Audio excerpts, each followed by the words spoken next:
Bonjour à toutes et à tous. Il y a quelques mois, en complément du Fonds de solidarité, le gouvernement a lancé un dispositif d'aide baptisé aide coût fixe. Vous vous en souvenez certainement. Ce dispositif a vocation à couvrir les charges supportées chaque mois par certaines entreprises qui ne parviennent pas à les absorber en raison de la crise sanitaire. On avait consacré une émission à ce sujet et aujourd'hui, on va, comme on dit un peu vulgairement, remettre le couvert parce qu'il s'est passé des choses et Lionel Canesi va nous rejoindre. Alors vous ne pouvez pas, Lionel, être physiquement avec nous, mais vous avez tenu à nous rejoindre en visio. Donc d'abord, est-ce que la liaison est bonne ? Est-ce que vous m'entendez bien ?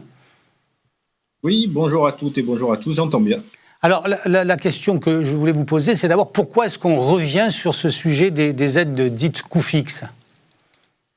Déjà, moi je voudrais en profiter pour féliciter la profession qui s'est fortement mobilisée pour accompagner les entreprises à la mise en place du dispositif coût fixe. Ce dispositif évolue, il s'étend, donc il est très important qu'on puisse voir les dernières modifications. Donc j'en profite aussi pour remercier la DGE et la DGFiP, qui sont présentes sur le plateau aujourd'hui, qui font un travail formidable d'accompagnement et de préparation des textes et d'accompagnement des entreprises. Donc voilà, l'objectif, c'est que les experts comptables, on s'empare pleinement du dispositif. C'est quelque chose qui est très important pour moi et pour la profession. Donc voilà pourquoi j'ai voulu qu'on remette le couvert quelque part, comme vous avez dit Gabi. C'est important qu'on rentre dans les détails. C'est un dispositif important sur des montants très importants. On peut aller jusqu'à 10 millions d'euros. Donc ça mérite qu'on soit très très pointu sur le sujet. Et un dispositif qui réclame de la part des experts comptables beaucoup de méticulosité dans la constitution des dossiers. On est bien d'accord ? Oui, c'est très important que la forme soit bien respectée, que les experts comptables n'oublient pas, par exemple, de mettre leur numéro supra, de bien établir les documents qui sont demandés, puisque derrière, comme on va sur des montants importants, tous les dossiers vont être étudiés, regardés, ce qui est logique.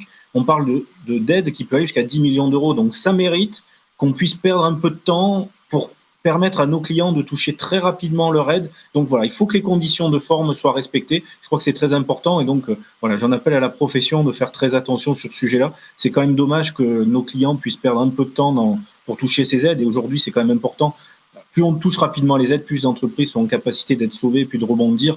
Donc voilà, soyons très méticuleux pour les aides coût fixe. C'est un dispositif formidable qui permet de couvrir entre 70 et 90% selon les cas les pertes des entreprises. Donc voilà, soyons très très méticuleux là-dessus, je crois que c'est important. Encore un mot et après on vous libère et on vous laisse aller à votre réunion. Vous avez signé au nom de la profession un engagement fort aux côtés d'autres organisations. C'est le comité de sortie de crise. Expliquez-nous très rapidement en quoi ça consiste. Oui, on a co-construit avec le ministère des Finances le plan de sortie de crise. Je crois que ce qui est important, et c'est un enjeu qui est capital pour l'avenir de notre pays, c'est la façon dont on va relancer l'économie de notre pays. Donc on s'engage sur deux sujets. Le premier sujet, c'est à formaliser auprès de nos clients un diagnostic de prévention des difficultés des entreprises. Ça sera le moyen aussi de déclencher un rendez-vous avec les clients. Souvent, certains font l'autruche, n'ont pas envie, disent qu'ils vont trouver des solutions. Donc voilà, le fait de pouvoir avoir un diagnostic, de le formaliser, ça déclenchera des rendez-vous avec nos clients. Et puis, aussi dans un engagement citoyen, on met en place le volet 3 de Business Story, qui sera Business Story Prévention, où pour toutes les entreprises qui n'ont pas la chance d'avoir un expert comptable, la profession, avec des experts comptables volontaires, offre le diagnostic sur les difficultés des entreprises à ces entreprises. Donc voilà, c'est important, c'est gratuit et on s'engage. Voilà, je crois que la relance est un enjeu important. Dans le plan de sortie de crise, il y a plusieurs éléments. Il y a par exemple la constitution d'un comité national de sortie de crise avec des déclinaisons départementales, puisque c'est dans les territoires qu'on va pouvoir analyser les entreprises en difficulté. Et puis, il y a différents dispositifs, dont une procédure sur laquelle on a beaucoup travaillé avec le ministère de l'économie et le ministère de la justice, qui est la procédure de sauvegarde simplifiée, en fait, qui va permettre d'étaler les dettes sur 10 ans. Rappelez-vous, c'est une de nos 50 propositions, permettre aux TPE-PME de sortir sur une durée plus longue de façon à pouvoir consacrer la trésorerie qu'elles dégagent, non pas à rembourser des dettes, mais aussi à investir et donc à relancer l'économie de notre pays. Voilà, pour moi, c'est un enjeu très fort des mois à venir. Merci pour ces explications. On va donc entrer dans le vif du sujet et aborder les nouveautés de ces aides coûts fixes et répondre à un certain nombre de questions qu'ont posées les experts comptables depuis que le dispositif a été mis en place. Et pour le faire, on va s'appuyer sur deux personnes qui connaissent bien cette émission. C'est d'abord Oriane Chenin, qui est la directrice de projet entrepreneuriat et développement des entreprises à la DGE. Bonjour. Bonjour Gaël. Et merci d'être une nouvelle fois avec nous. Et puis Bastien Lorca, qui est adjoint au chef de service de la fonction financière et comptable de l'État à la DGFiP. Bonjour. Je vous salue avec humilité et on va tout de suite marquer une respiration pour se dire qu'on va revenir sur des éléments de ce dispositif.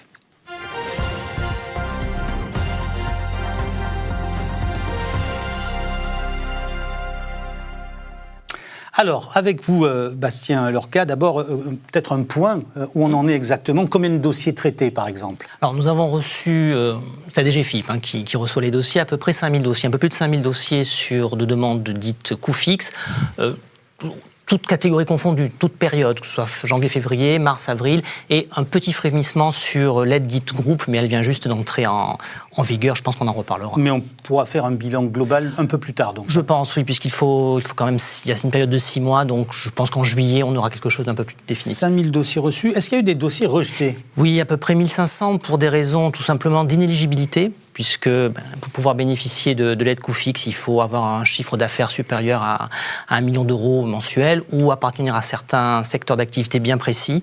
Donc les entreprises qui ne relevaient pas de ces catégories n'ont pas pu être éligibles. Voire parfois des entreprises éligibles, mais sans pièces justificatives. Or, le président Canesi l'a dit, ce sont des dossiers qui s'instruisent, donc sans pièces jointes, sans pièces justificatives, pas d'aide. Mais ça ne signifie pas que... Vu les sommes, il vaut mieux être vigilant. Tout à fait. D'ailleurs, est-ce qu'on a des éléments sur les montants versés ? Oui, alors, un montant global moyen qui est de 110 000 euros. Donc, effectivement, ça justifie qu'on fasse quelques efforts dans le dossier, mais c'est très divers, puisqu'il y a des aides qui saturent les entreprises qui saturent le plafond, 10 millions, et d'autres qui ont fait des dossiers pour 343 euros. Donc, c'est un chiffre 110 000 qui recouvre des réalités très différentes. Est-ce qu'on peut vous demander combien de personnes sont mobilisées pour traiter ces dossiers ? Entre la direction des grandes entreprises et l'administration centrale, une vingtaine de personnes. Et vous me voyez venir, parce que ces 20 personnes qui travaillent d'arrache-pied parviennent à respecter les délais. C'est-à-dire combien de temps il faut à peu près pour recevoir l'aide, quoi ? Quand le dossier est complet et bien constitué, entre l'instruction et le versement de l'aide, entre 2 et 3 semaines. Parce qu'effectivement, contrairement au fonds de solidarité qui est très automatique et où les versements se font quasiment tous les soirs, les versements au titre de l'aide coût fixe se font à une période de toutes les 2 semaines. Donc, oui, donc si on loupe une période de 2 semaines, il faut attendre encore 15 jours. Et oui. Alors, puisque c'est vous qui instruisez les dossiers, est-ce que vous avez des pistes d'amélioration ? Le président Canesi a mis l'accent sur le fait que les experts comptables devaient être méticuleux. Est-ce que ça vient d'un constat que vous avez partagé avec lui ? Un petit peu, oui, quand même. Ce qu'on constate, ce qu'on disait le président, c'est que ce sont des dossiers qui sont instruits au cas par cas, sur la base de documents qui sont joints par les entreprises et d'attestation des experts comptables. Et quand ces documents ne sont pas complets, quand il y a des erreurs dans le calcul de l'excédent brut d'exploitation, ça peut arriver malheureusement. Quand il y a... Mais c'est une soustraction et une addition, enfin plutôt une soustraction. Oui, mais parfois il y a eu quelques erreurs. Il y a pu y avoir, par exemple, des aides qui ont été perçues par l'entreprise et qui n'étaient pas incluses dans le calcul. Il y a pu avoir aussi de mauvaises applications du taux, puisque l'aide est de 70% ou 90% de l'EBE, et des grandes entreprises ont appliqué le taux de 90%, alors il s'agissait bien sûr d'une erreur. Très probablement. C'était pas quelqu'un qui a tenté quelque chose, on ne sait jamais. Et donc, il faut donner les références de l'expert comptable, puisque c'est l'expert comptable qui est tiers de confiance sur le calcul de l'EBE. Et quand il n'y a pas ces références, eh bien, ça ralentit un petit peu les travaux, et ça demande des itérations, notamment avec l'entreprise, ce qui est un peu dommage, puisque ça ralentit le... Alors, vous avez dit aussi qu'il était peut-être préférable de fournir la balance mois par mois. Si cela est possible, effectivement, c'est pas une obligation, mais comme les calculs se font mensuellement, en partie, une balance qui est fournie mois par mois facilite l'examen par les services et accélère donc le traitement. Pareillement, il est effectivement demandé de fournir les documents sous format PDF pour des raisons évidemment d'intangibilité. Oui. Mais s'il est possible également, à côté, de les fournir sur des formats qui sont modifiables et donc sur lesquels les services peuvent travailler, c'est plus simple pour tout le monde. Bien, on y voit clair. On a eu l'état des lieux, on a eu quelques recommandations qui ont été dites avec courtoisie. Donc on va pouvoir passer à la foire aux questions.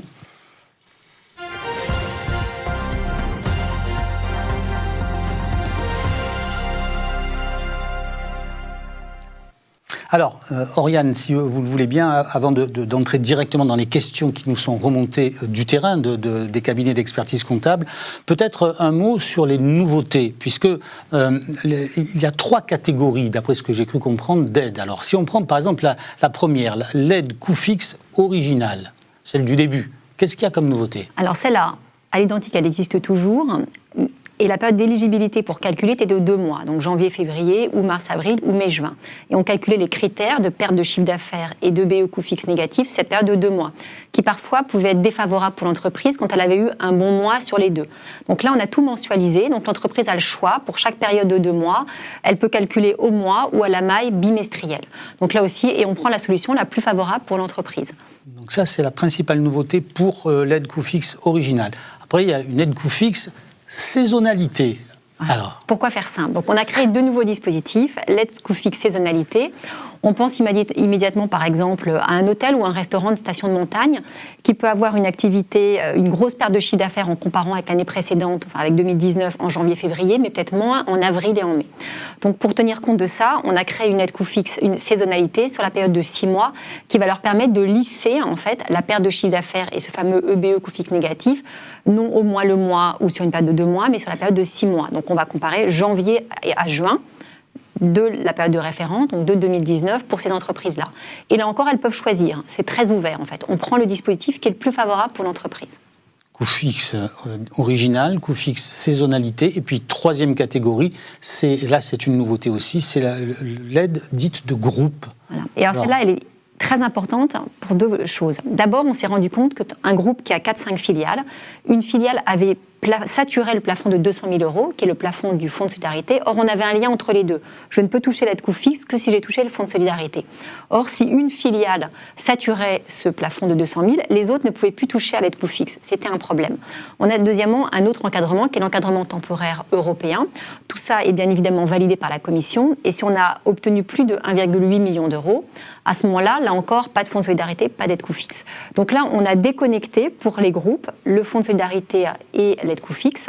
Ça veut dire qu'un groupe peut déposer de façon consolidée pour l'ensemble de ses entreprises, même si elles ont saturé un de ces 2 plafonds, en une seule fois. Elles peuvent le faire dès maintenant ou elles peuvent le faire à l'issue de la période de 6 mois. En revanche, ce qui est important, c'est que la demande se fait au niveau consolidé, mais chaque entreprise doit bien respecter l'ensemble des critères à une maille d'1 mois, de 2 mois ou de 6 mois, et notamment la date de création d'entreprise, ensuite la perte de chiffre d'affaires d'au moins 50% sur cette période de référence, dite période éligible, et le BE négatif. Et l'appartenance à un secteur, non aussi. Alors ensuite, il y a 2 types de choses, et ça, là-dessus, on n'a rien changé. Soit vous faites plus d'1 million d'euros de chiffre d'affaires mensuel ou 12 millions par an, vous ou votre groupe. Et à ce moment-là, pour être éligible, il faut faire partie soit d'une entreprise interdite d'accueil du public, soit être dans les secteurs dits S1 et S1 bis, HCR, culture, événementiel, sport, soit être une entreprise d'un centre commercial fermé. Et à ce moment-là, ces entreprises-là donc, sont éligibles sous réserve d'avoir ce chiffre d'affaires. Soit on s'est rendu compte qu'il fallait également l'ouvrir à des entreprises qui avaient un niveau de charge fixe très élevé mais qui n'avaient pas ce chiffre d'affaires d'au moins 1 million. Et là, on a une annexe 1 qui énumère l'ensemble des secteurs. Et c'est par exemple les parcs d'attractions, le thermalisme. On a rajouté 2 nouvelles catégories qui sont les discothèques et tout ce qui est magasin de vente spécialisé de matériel de ski et de chaussures de ski. Bien, on a fait un point. Alors, je vous prends au mot, vous avez dit tout à l'heure, pourquoi faire simple ? Mais en réalité, on ne peut pas faire simple sur un sujet comme celui-là. Alors, en fait, on ne peut pas faire simple parce que plus on avance dans le dispositif, plus on fait de la dentelle et de la haute couture, en fait. Donc, on est obligé de cibler. On est obligé de cibler pour faire attention parce que là, on peut aller jusqu'à 10 millions d'euros, donc on ne peut pas verser 10 millions. Et ce que je veux dire, c'est que ces critiques faciles qui consistent à dire « Oh là là, ils nous ont pondu encore un truc compliqué, c'est une usine à gaz », mais en réalité, on ne peut pas faire autrement. Il n'y a pas un cas qui ressemble à un autre. Oui. Enfin, en tout cas, il y a 1000 cas différents, donc il faut aussi s'adapter. Chaque cas est unique. Et on a essayé de faire des attestations. Tout est sur le site impo.gouv. Si on suit la marche à suivre de façon méticuleuse, en principe, on comprend. Bien. Donc, moi, je ne suis pas loin de comprendre, donc je suis un critère, vous savez. Alors, on va essayer de répondre à quelques questions. Je me fais simplement le porte-parole de celle qu'on a reçue. Sur l'aide dite originale, donc, l'aide coût fixe est plafonnée à 10 millions d'euros. Sur quelle période faut-il calculer le plafond des aides coût fixe? Alors, qui de vous répond? Alors, tout dépend. Soit on sature ces 10 millions dès la période janvier-février, soit on va le saturer sur les 2 premières périodes, janvier, février, mars, avril, soit sur toute la période de 6 mois, soit on ne va jamais saturer. De toute façon, c'est 10 millions, on ne peut pas le dépasser. On n'aura jamais plus de 10 millions au niveau du groupe. D'accord. Autre question, elle est un peu plus longue. L'entreprise a fait une demande d'aide pour faire face à ses coûts fixes au titre de la période janvier-février 2021. Bien. Faut-il prendre en compte cette aide qui a été versée, comptabilisée en mars ou en avril 2021, dans le calcul de l'aide au titre de la période qui suit? Alors, c'est une question qui est difficile. On a une foire aux questions qui est sur le site économie.gouv.fr qui répond à cette question et qui dit qu'on doit imputer l'aide reçue le mois où on a fait la demande et où elle est avérée. Donc en principe, la deuxième période. Toutefois, c'est un sujet de débat parce que ça peut être défavorable aux entreprises s'agissant de l'aide qu'ils pourraient obtenir au titre de la deuxième période. Donc on a une réflexion sur le sujet pour l'instant. Donc pour l'instant, il n'y a pas de doctrine, mais actuellement, on prend en compte cette somme. Exactement. Mais on s'aperçoit que ça pourrait désavantager certaines entreprises. Et comme la doctrine, c'est quand même d'essayer de faire au mieux, on va voir si on peut revenir là-dessus. Mais rien n'est fait. Autre question qui, cette fois, concerne les coûts fixes saisonnalité. Mon entreprise n'est pas domiciliée dans une commune listée dans l'annexe 3 du décret, commune de montagne, sur le fonds de solidarité. Est-ce que mon entreprise est malgré tout éligible à l'aide coût fixe dite saisonnalité? Et hélas non, mais Oriane pourra compléter. Mais non, effectivement, le texte est clair et il y a là une obligation de localisation géographique particulièrement forte qui est liée à l'objectif initial de compensation. Oriane. Il faut bien dire, il faut être domicilié, l'entreprise doit être domiciliée, et on a quand même une liste qui figure en annexe 3 du décret du 30 mars 2020 de plus de 3500 communes. Oui. Donc ça a été quand même une liste assez large, en fait. Et si on prend l'exemple d'un restaurant, l'aide est différente selon qu'on est en zone de montagne ou pas? C'est-à-dire même activité, mais parce que je suis en montagne, c'est ça? Alors là, on n'est plus dans le dispositif coût fixe, on est dans le dispositif fonds de solidarité. Effectivement, les entreprises sont éligibles. En fait, c'est surtout pour les commerces de montagne où on a un dispositif spécifique. Voilà. Quand on est un restaurant, on est en catégorie dit S1, là, il n'y a aucun débat et il y a une aide très, très généreuse. En revanche, le commerce, s'il est en station de montagne, oui, ça va un impact. Donc pas pour le restaurant, mais pour le commerce. D'accord. Alors là, c'est un expert comptable qui s'est épanché. Il faut dire qu'il devait en avoir gros sur la patate. Alors, mon entreprise a fait des demandes au titre du fonds de solidarité. Certaines entreprises n'ont pas encore reçu les aides, d'autres n'ont pas eu de réponse aux relances faites auprès des services de l'administration. Pour réaliser les demandes de l'aide au titre des coûts fixes, comment faut-il procéder? Je vais dire 2 choses. Premièrement, il va falloir malheureusement un petit peu attendre, puisque le bénéfice, Oriane l'a très bien dit tout à l'heure, le bénéfice du régime coût fixe est strictement conditionné par le bénéfice au préalable. Quand j'ai le bénéfice, c'est le versement. C'est le versement. Ce n'est pas le simple fait d'avoir demandé, c'est le versement du fonds de solidarité. Donc il y a une vraie concaténation entre ces deux régimes, puisque coût fixe vient compléter le fonds de solidarité, donc il est nécessaire d'avoir perçu le fonds de solidarité pour pouvoir bénéficier de coût fixe. Ensuite, sur le fonds de solidarité, juste rappeler quand même très brièvement que les 3/4 des aides, des demandes au fonds de solidarité sont réglées dans les 3 jours. Sont payés par l'administration dans les 3 jours qui suivent le dépôt de la demande. Effectivement, il y a un volume de demandes qui font l'objet d'une instruction a priori par nos services. Fonds de solidarité. Fonds de solidarité, oui, bien fonds de solidarité. Après, puisque pour coût fixe, c'est toutes les demandes qui font l'objet d'une instruction a priori.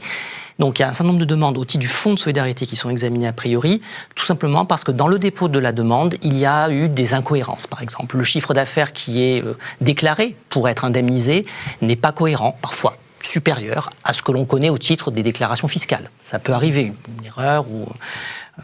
Donc, il faut que nous vérifions. Il y en a beaucoup de dossiers comme ça? Ça dépend des mois, puisque nous faisons de gros efforts pour les réduire, mais là, on est entre 150 000 et 200 000 quand même. Qui sont en instruction. Oui, c'est loin d'être négligeable.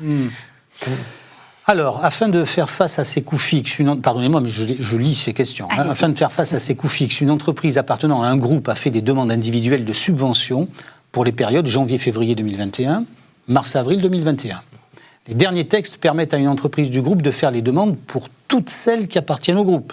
Dans cette hypothèse, comment faire? Annuler les demandes individuelles déjà formulées? Surtout pas. Je dis surtout pas parce que ça va complexifier encore un petit peu le travail des services. En fait, si l'on suit, c'est ce qu'Oriane recommandait, le pas à pas qui a été mis en ligne par la DGFiP sur impôts.gouv, on se rend compte que pour ce genre de situation, l'entreprise doit préciser, qui va déposer pour le compte du groupe, doit préciser très clairement l'ensemble des demandes qui ont été faites par les entreprises au titre de l'aide coût fixe. Et ensuite, c'est l'administration qui en fait son affaire.